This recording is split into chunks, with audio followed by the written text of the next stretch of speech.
कर्नाटक विधानसभा चुनाव 2023। नमस्कार दोस्तों, जय हिंद, वंदे मातरम। जी हाँ दोस्तों, कर्नाटक का सबसे बड़ा ओपिनियन पोल, कर्नाटक में कौन मारेगा बाजी, किस पार्टी की बनेगी सरकार, कर्नाटक की एक एक विधानसभा सीटों के बारे में आज दोस्तों आपके सामने संपूर्ण जानकारी रखने जा रहे हैं। बता दें कि कर्नाटक में 10 मई को विधानसभा चुनाव होने जा रहे और 13 मई को नतीजे घोषित होंगे। इसी के साथ भारतीय जनता पार्टी, कांग्रेस और जेडीआर ने तैयारियां तेज कर ली है। जी हाँ दोस्तों, भारतीय जनता पार्टी अपनी पहली लिस्ट जारी करके बगावती सुरों को अंजाम दे दिया। जहां दोस्तों भारतीय जनता पार्टी में बगावत के सुर सामने आ रहे हैं। कहीं पूर्व मुख्यमंत्री से लेकर वर्तमान की परिस्थितियों में कर्नाटक में जहां दोस्तों बीजेपी के लिए राह आसान होने वाली नहीं है। बता दें कि साथियों, वर्तमान में यहां से भारतीय जनता पार्टी की सरकार है जो पिछले साल चुनी गई कांग्रेस और जेडीआर गठबंधन सरकार को हाईजैक के बाद बनाई गई है। दोस्तों इसके अलावा एक बड़ी खबर बता दें कि कर्नाटक ओपिनियन पोल में कांग्रेस पार्टी को जो अलग अलग ओपिनियन पोल आ रहे हैं, उन ओपिनियन पोल में कांग्रेस पार्टी को बड़ी बढ़त मिलती हुई नजर आ रही है। जी हाँ दोस्तों, कर्नाटक विधानसभा चुनाव का बिजुल बज चुका है। 10 मई को एक फेज में सभी 224 सीटों पर मतदान होंगे। 13 मई को नतीजे आएंगे। बीजेपी सरकार पर कांग्रेस हमलावर 40% कमीशन समेत कई तरह के आरोप लगातार घेर रही है। वहीं बीजेपी का दावा है एक बार फिर से भगवा दल की सरकार बनने जा रही है। राज्य में तीसरे दल के रूप में जेडीआरएस भी कर्नाटक भी है, वह भी सरकार बनाने का दावा करने जा रही है। कर्नाटक में होने वाले विधानसभा चुनाव को लेकर एबीपी न्यूज और सी वोटर सर्वे ने करवाया, जिसमें कांग्रेस पार्टी के बल्ले बल्ले होते हुए दिखाई दे रही है। कांग्रेस अगले दम पर पूर्ण बहुमत मिलने का अनुमान है। बीजेपी को तगड़ा झटका लग सकता है और पार्टी दूसरे नंबर पर और जेडीएस तीसरे नंबर पर रह सकती है। एबीपी न्यूज व सी वोटर के ओपिनियन पोल के अनुसार कांग्रेस को कर्नाटक चुनाव में 115 से 127 सीटें मिलने का अनुमान है, जबकि बीजेपी को 68 से 80 सीटें मिल सकती है। वहीं जेडीएस के खाते में 23 से 35 सीटें जा सकती है। अन्य के खाते में भी दोस्तों 0 से 2 सीटें मिलने का आसार है। इस ओपिनियन पोल में 22,24,759 लोगों की उनकी राय ली गई है। एजेंसी का दावा है कि मंजिल ऑफ एरा में ±5% हो सकती है। पोल राज्य के सभी सीटों पर करवाया गया है। ज्यादातर क्षेत्रों में कांग्रेस का पड़ला भारी। दोस्तों बता दें कि कर्नाटक के सभी क्षेत्रों में ज्यादातर कांग्रेस और अधिक सीटों पर मिलती हुई दिखाई दे रही। ओपिनियन पोल के अनुसार ग्रेटर बेंगलोर की 32 सीटों पर कांग्रेस 15 से 19 सीटें, जेडीएस 1 से 3 सीटें, बीजेपी 15 से 11 सीटें मिल सकती है। वहीं ओल्ड मसूरी क्षेत्र की बात करेंगे तो साथियों यहाँ पर जेडीआर को 26 से 27 सीटें, कांग्रेस को 24 से 28 सीटें मिल सकती हैं। मुंबई कर्नाटक के इलाकों में बीजेपी 21 से 25, कांग्रेस 25 से 29, वहीं जेडीआर 0 से 1 सीटें मिल सकती है। हैदराबाद कर्नाटक में भाजपा 8 से 12, कांग्रेस 19 से 23, जेडीएस 0 से 1 सीटें मिल सकती है। इसके अलावा सेंट्रल कर्नाटक क्षेत्र की बात करें तो यहाँ पर 25 सीटें आती है। वहां पर कांग्रेस पार्टी 28 से 22 सीटें, भारतीय जनता पार्टी जी हाँ दोस्तों बीजेपी यहाँ पर 12 से 16, जेडीआर 1 से 2 सीटें मिलने का अनुमान है। कर्नाटक विधानसभा चुनाव 10 मई को होगा और 13 मई को गणना। निर्वाचन आयोग ने बुधवार को घोषणा की है कि कर्नाटक में विधानसभा चुनाव 10 मई को एक ही चरण में होगा। तो ऐसे में दोस्तों बहुमत के लिए 115 सीटें चाहिए, जो इसी वोटर के अनुसार है। कांग्रेस पार्टी यहाँ पर बड़ी बढ़त मिलती हुई नजर आ रही है। तो ऐसे में दोस्तों लोकसभा चुनाव से पहले साउथ के इस राज्य में भारतीय जनता पार्टी को बड़ा झटका लगता हुआ नजर आ रहा है। जी हाँ दोस्तों, दक्षिण के दंगल का बज गया बिजुल। कर्नाटक में सबसे ताजा में किसकी बनी है सरकार, एक और बड़ा ओपिनियन पोल आपके सामने रखने जा रहे हैं। जी हाँ दोस्तों, दक्षिण के दंगल का बिगुल बज चुका है। कर्नाटक विधानसभा चुनाव का तारीखों का ऐलान होने के साथ ही पार्टियों ने कमर कस ली है। कर्नाटक में भले ही अभी भी बीजेपी की सरकार हो, लेकिन 2018 विधानसभा चुनाव त्रिकोण रहा था। 2008 में कर्नाटक में किसी पार्टी को बहुमत नहीं मिला। इस बार के विधानसभा चुनाव में बीजेपी और कांग्रेस की ओर से दावा शुरू हो चुका है। वहीं सीएम वरपराज मुंबई ने कहा कि बीजेपी फिर बहुमत की सरकार बने। उधर कांग्रेस के प्रदेश अध्यक्ष डीके शिव कुमार कह रहे हैं कि कांग्रेस पूरी तरह से तैयार है। वही डीएचबी भी मैदान में दावा ठोकती हुई नजर आ रही है। इस सर्वे में कांग्रेस को बहुमत। लोकल के ओपिनियन पोल में कर्नाटक में कांग्रेस की सरकार बनाती हुई दिखाई दे रही है। कांग्रेस इस सर्वे में 116 से 123 सीटें का मिलने का अनुमान है। वहीं बीजेपी को 77 से 73 सीटें, जी हाँ दोस्तों 77 से 83 सीटें बीजेपी को मिल सकती है। तो वहीं जेडीएस को भी 21 से 27 सीटें मिल सकती है। अन्य के खाते में 1 से 4 सीटें जा सकती है। लोक पोल का दावा है कि इस सर्वे के लिए 45,000 लोगों की राय ली गई है। इस सर्वे में बीजेपी कांटे की टक्कर फ्रेंच एजेंसी ओपिनियन पोल में कर्नाटक में किसी पार्टी को बहुमत मिलने का अनुमान नहीं है। इस सर्वे के मुताबिक 224 सदस्य वाली विधानसभा में बीजेपी और कांग्रेस के बीच कांटे की टक्कर रहेगी। इसी सर्वे के मुताबिक कर्नाटक में सत्ता के काबिज बीजेपी 82 से 87 सीटें मिल सकती है। राज्य में बहुमत के लिए जरूरी आंकड़ा 113 है। जी हाँ दोस्तों, आपको ये वीडियो कैसा लगा और कर्नाटक से चुनाव से जुड़ी तमाम बड़ी खबरें आपको इसी चैनल पर मिलती रहेगी, तो एक बार चैनल को सब्सक्राइब कीजिए नीचे रेड कलर के बटन दबाकर। जय हिंद, वंदे मातरम।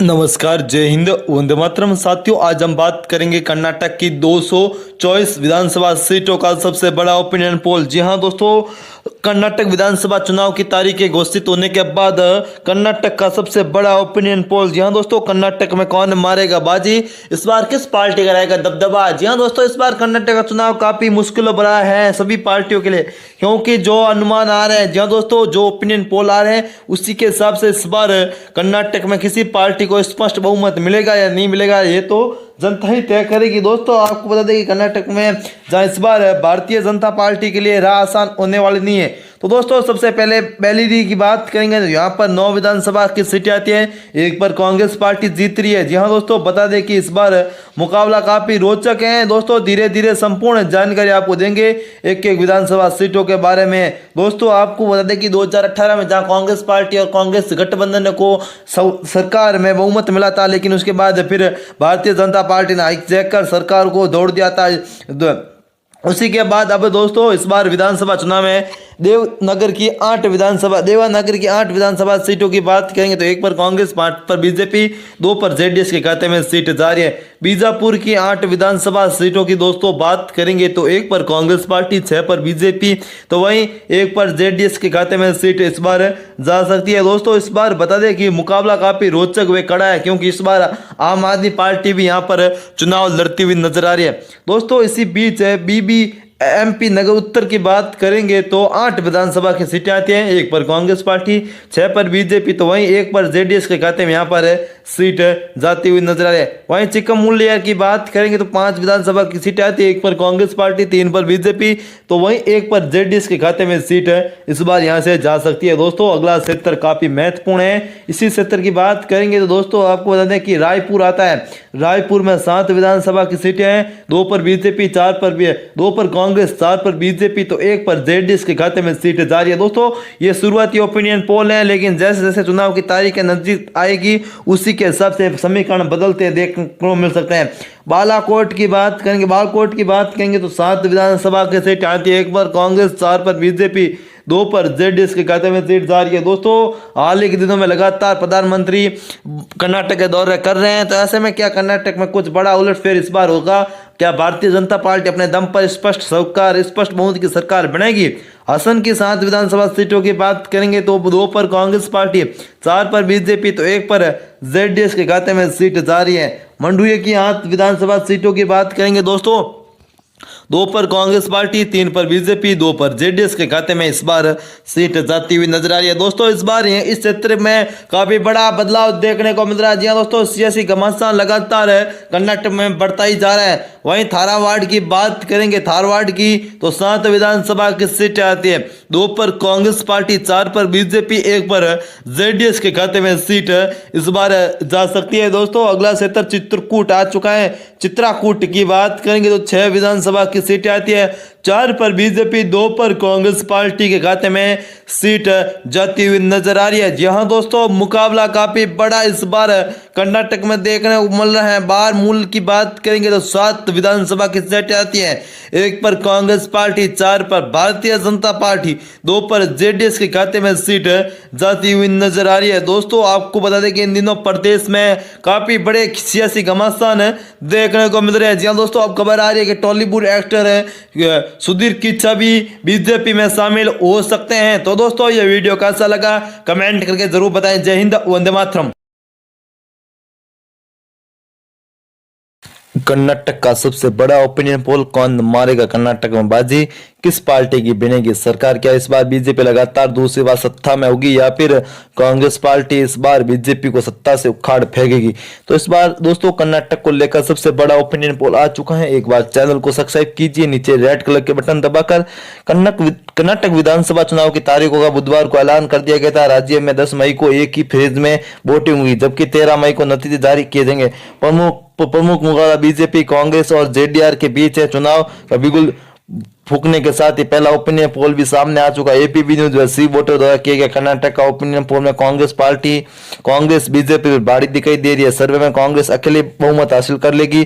कांग्रेस 115 से 178 तक सीटों मिलने का आसार है। वहीं बीजेपी को 67 से 80 सीटें मिल सकती है। वहीं जेडीआर 23 से 25 सीटें जीत सकती है। उल्लेखनीय है कि राज्य में कुल 224 सीटें हैं। बहुमत के लिए 123 सीटों की आवश्यकता है। क्षेत्र वाई में कितनी सीटें बता दें कि ग्रेटर बेंगलुरु की 32 सीटों की बात करें तो कांग्रेस पार्टी, जी हाँ दोस्तों, कांग्रेस पार्टी बाजी मारती हुई दिखाई दे रही है। कांग्रेस को ग्रेट बेंगलुरु में 15 से 19 सीटें, वहीं जेडीआर को 1 से 3 सीटें, बीजेपी को 11 से 15 सीटें का अनुमान है। वहीं ओल्ड मसूरी की बात करें तो यहाँ भी जेडीआर का सबसे ज्यादा सीटें मिलने का अनुमान है। जेडीआर 22 से 26 से 27 सीटें, कांग्रेस 24 से 38 और बीजेपी 1 से 5 सीटें मिल सकती है, जबकि अन्य को 0 से 1 सीटें मिलने का आसार। सेंट्रल कर्नाटक की 25 सीटों की बात करेंगे साथियों, बीजेपी यहां पर बड़ी जीत हासिल करती हुई नजर नहीं आ रही। कांग्रेस पार्टी सेंट्रल कर्नाटक की 25 सीटों में से कांग्रेस पार्टी 18 से 22 सीटें, बीजेपी 12 से 16 और जेडीआर 1 से 3 सीटें जीत सकती है। वहीं अन्य के खाते में 1 सीट से संतोष करना पड़ सकता है। मुंबई कर्नाटक की बात करेंगे तो यहां पर 21 से 25 सीटें बीजेपी, तो कांग्रेस पार्टी 25 से 29 और जेडीआर 0 से 1 सीट हासिल कर सकती है। वहीं हैदराबाद कर्नाटक रीजन में बीजेपी को 8 से 12, कांग्रेस को 19 से 16 और जेडीआर को 0 से 1 सीटें मिल सकती है। मुख्यमंत्री की कौन है पहली पसंद? सर्वे में लोगों ने सवाल किया गया कि राज्य में सबसे पसंदीदा मुख्यमंत्री कौन? तो पहले नंबर पर पूर्व कांग्रेस नेता सिद्धू मैया, जिन्होंने 39% वोट हासिल हुए, जबकि दूसरे नंबर बीजेपी नेता और वर्तमान के सीएम बजर बम्बई है, जिन्हें 31% वोट मिले हैं। वही जेडीआर के कुमार स्वामी को 31%, तो वही कांग्रेस के डीके शिव कुमार को 3% लोगों ने वोट दिया। इसके अलावा 6% लोगों ने अन्य चुनाव किया है। सबसे बड़ा मुद्दा कौन? सर्वे में लोगों ने सबसे बड़े मुद्दे पर सवाल किया, तो जिस पर 29% लोगों ने कहा कि बेरोजगारी, 22% बुनियादी सुविधा और 19% शिक्षा, तो 13% भ्रष्टाचार, 3% कानून व्यवस्था और 14% अन्य बात। तो साथियों बता दें कि इस बार चुनाव से पहले कर्नाटक में आपस में लड़े हैं कांग्रेस पार्टी। तो दोस्तों ये वीडियो कैसा लगा कमेंट करके जरूर बताएं। जय हिंद, वंदे मातरम। नमस्कार, जय हिंद, वंदे मातरम। साथियों आज हम बात करेंगे कर्नाटक की 224 विधानसभा सीटों का सबसे बड़ा ओपिनियन पोल। जी हाँ दोस्तों, कर्नाटक विधानसभा चुनाव की तारीखें घोषित होने के बाद कर्नाटक का सबसे बड़ा ओपिनियन पोल। जी हाँ दोस्तों, कर्नाटक में कौन मारेगा बाजी? इस बार किस पार्टी का रहेगा दबदबा? जी हाँ दोस्तों, इस बार कर्नाटक का चुनाव काफी मुश्किल भरा है सभी पार्टियों के लिए, क्योंकि जो अनुमान आ रहे हैं, जी हाँ दोस्तों, जो ओपिनियन पोल आ रहे हैं उसी के हिसाब से इस बार कर्नाटक में किसी पार्टी को स्पष्ट बहुमत मिलेगा या नहीं मिलेगा ये तो जनता ही तय करेगी। दोस्तों आपको बता दें कि कर्नाटक में जहां इस बार भारतीय जनता पार्टी के लिए राह आसान होने वाली नहीं है। तो दोस्तों सबसे पहले पहली की बात करेंगे तो यहाँ पर 9 विधानसभा की सीटें आती हैं, एक पर कांग्रेस पार्टी जीत रही है। जी हाँ दोस्तों, बता दें कि इस बार मुकाबला काफी रोचक है। दोस्तों धीरे धीरे संपूर्ण जानकारी आपको देंगे एक एक विधानसभा सीटों के बारे में। दोस्तों आपको बता दें कि 2018 में जहाँ कांग्रेस पार्टी और कांग्रेस गठबंधन को सरकार में बहुमत मिला था, लेकिन उसके बाद फिर भारतीय जनता पार्टी ने हाईजैक कर सरकार को दौड़ दिया था। उसी के बाद अब दोस्तों इस बार विधानसभा चुनाव में देवनागर की 8 विधानसभा सीटों की बात करेंगे तो एक पर कांग्रेस, 5 पर बीजेपी, 2 पर जेडीएस के खाते में सीट जारी है। बीजापुर की 8 विधानसभा सीटों की दोस्तों बात करेंगे तो एक पर कांग्रेस पार्टी, 6 पर बीजेपी, तो वहीं 1 पर जेडीएस के खाते में सीट इस बार जा सकती है। दोस्तों इस बार बता दें कि मुकाबला काफी रोचक व कड़ा है, क्योंकि इस बार आम आदमी पार्टी भी यहाँ पर चुनाव लड़ती हुई नजर आ रही है। दोस्तों इसी बीच MP नगर उत्तर की बात करेंगे तो 8 विधानसभा की सीटें आती हैं, 1 पर कांग्रेस पार्टी, 6 पर बीजेपी, तो वहीं 1 पर जेडीएस के खाते में यहाँ पर सीट जाती हुई नजर आ रही है। वहीं चिक्कमगलूर की बात करेंगे तो 5 विधानसभा की सीटें आती है, 1 पर कांग्रेस पार्टी, 3 पर बीजेपी, तो वहीं 1 पर जेडीएस के खाते में सीट इस बार यहाँ से जा सकती है। दोस्तों अगला क्षेत्र काफी महत्वपूर्ण है, इसी क्षेत्र की बात करेंगे तो दोस्तों आपको बता दें कि रायपुर आता है। रायपुर में 7 विधानसभा की सीटें हैं, 2 पर बीजेपी, 2 पर कांग्रेस, 4 पर बीजेपी, तो 1 पर जेडीएस के खाते में सीट जारी है। दोस्तों ये शुरुआती ओपिनियन पोल है, लेकिन जैसे जैसे चुनाव की तारीख नजदीक आएगी उसी के हिसाब से समीकरण बदलते देखने को मिल सकते हैं। बालाकोट की बात करेंगे तो 7 विधानसभा के सीट आती है, 1 पर कांग्रेस, 4 पर बीजेपी, 2 पर जेडीएस के खाते में सीट जारी है। दोस्तों हाल ही के दिनों में लगातार प्रधानमंत्री कर्नाटक के दौरे कर रहे हैं, तो ऐसे में क्या कर्नाटक में कुछ बड़ा उलटफेर इस बार होगा? क्या भारतीय जनता पार्टी अपने दम पर स्पष्ट बहुमत की सरकार बनेगी? असम की 7 विधानसभा सीटों की बात करेंगे तो 2 पर कांग्रेस पार्टी, 4 पर बीजेपी, तो 1 पर जेडीएस के खाते में सीट जारी है। मंडुए की 8 विधानसभा सीटों की बात करेंगे दोस्तों, 2 पर कांग्रेस पार्टी, 3 पर बीजेपी, 2 पर जेडीएस के खाते में इस बार सीट जाती हुई नजर आ रही है। दोस्तों इस बार इस क्षेत्र में काफी बड़ा बदलाव देखने को मिल रहा है। जी हाँ दोस्तों, सियासी घमासान लगातार कर्नाटक में बढ़ता ही जा रहा है। वहीं धारवाड़ की बात करेंगे, धारवाड़ की तो 7 विधानसभा की सीटें आती है, 2 पर कांग्रेस पार्टी, 4 पर बीजेपी, 1 पर जेडीएस के खाते में सीट इस बार जा सकती है। दोस्तों अगला क्षेत्र चित्रकूट आ चुका है। चित्रकूट की बात करेंगे तो 6 विधानसभा की सीटें आती है, 4 पर बीजेपी, 2 पर कांग्रेस पार्टी के खाते में सीट जाती हुई नजर आ रही है। जी हाँ दोस्तों, मुकाबला काफी बड़ा इस बार कर्नाटक में देखने को मिल रहा है। बार मूल की बात करेंगे तो 7 विधानसभा की सीटें आती हैं, 1 पर कांग्रेस पार्टी, 4 पर भारतीय जनता पार्टी, 2 पर जेडीएस के खाते में सीट जाती हुई नजर आ रही है। दोस्तों आपको बता दें कि इन दिनों प्रदेश में काफी बड़े सियासी घमासान देखने को मिल रहे हैं। जी हाँ दोस्तों, अब खबर आ रही है कि टॉलीवुड एक्टर है सुधीर किच्चा भी बीजेपी में शामिल हो सकते हैं। तो दोस्तों ये वीडियो कैसा लगा कमेंट करके जरूर बताएं। जय हिंद, वंदे मातरम। कर्नाटक का सबसे बड़ा ओपिनियन पोल, कौन मारेगा कर्नाटक में बाजी, किस पार्टी की बनेगी सरकार? क्या इस बार बीजेपी लगातार दूसरी बार सत्ता में होगी या फिर कांग्रेस पार्टी इस बार बीजेपी को सत्ता से उखाड़ फेंकेगी? तो इस बार दोस्तों कर्नाटक को लेकर सबसे बड़ा ओपिनियन पोल आ चुका है। एक बार चैनल को सब्सक्राइब कीजिए, नीचे रेड कलर के बटन दबाकर। कर्नाटक विधानसभा चुनाव की तारीखों का बुधवार को ऐलान कर दिया गया था। राज्य में 10 मई को एक ही फेज में वोटिंग हुई, जबकि 13 मई को नतीजे जारी किए जाएंगे। प्रमुख मुकाबला बीजेपी, कांग्रेस और जेडीआर के बीच है। चुनाव का बिगुल फूकने के साथ ही पहला ओपिनियन पोल भी सामने आ चुका है। एपीबी न्यूज व सी वोटर द्वारा किए गए कर्नाटक का ओपिनियन पोल में कांग्रेस बीजेपी बढ़ी दिखाई दे रही है। सर्वे में कांग्रेस अकेले बहुमत हासिल कर लेगी। कांग्रेस 115 से 178 तक सीटों मिलने का आसार है। वहीं बीजेपी को 67 से 80 सीटें मिल सकती है। वहीं जेडीआर 23 से 25 सीटें जीत सकती है। उन्होंने कि राज्य में कुल 224 सीटें हैं, बहुमत के लिए 123 सीटों की आवश्यकता है। क्षेत्र वाई में कितनी सीटें बता दें कि ग्रेटर बेंगलुरु की 32 सीटों की बात करें तो कांग्रेस पार्टी, जी हाँ दोस्तों, कांग्रेस पार्टी बाजी मारती हुई दिखाई दे रही है। कांग्रेस को ग्रेट बेंगलुरु में 15 से 19 सीटें, वहीं जेडीआर को 1 से 3 सीटें, बीजेपी को 11 से 15 सीटें का अनुमान है। वहीं ओल्ड मसूरी की बात करें तो यहाँ भी जेडीआर का सबसे ज्यादा सीटें मिलने का अनुमान है। जेडीआर 22 से 26 से 27 सीटें, कांग्रेस 24 से 38 और बीजेपी 1 से 5 सीटें मिल सकती है, जबकि अन्य को 0 से 1 सीटें मिलने का आसार। सेंट्रल कर्नाटक की 25 सीटों की बात करेंगे साथियों, बीजेपी यहां पर बड़ी जीत हासिल करती हुई नजर नहीं आ रही। कांग्रेस पार्टी सेंट्रल कर्नाटक की 25 सीटों में से कांग्रेस पार्टी 18 से 22 सीटें, बीजेपी 12 से 16 और जेडीआर 1 से 3 सीटें जीत सकती है। वहीं अन्य खाते में 1 सीट से संतोष करना पड़ सकता है। मुंबई कर्नाटक की बात करेंगे तो यहां पर 21 से 25 सीटें बीजेपी, तो कांग्रेस पार्टी 25 से 29 और जेडीआर 0 से 1 सीट हासिल कर सकती है। वहीं हैदराबाद कर्नाटक रीजन में बीजेपी को 8 से 12, कांग्रेस को 19 से 16 और जेडीआर को 0 से 1 सीटें मिल सकती है। मुख्यमंत्री की कौन है पहली पसंद? सर्वे में लोगों ने सवाल किया गया कि राज्य में सबसे पसंदीदा मुख्यमंत्री कौन? तो पहले नंबर पर पूर्व कांग्रेस नेता सिद्धू मैया, जिन्होंने 39%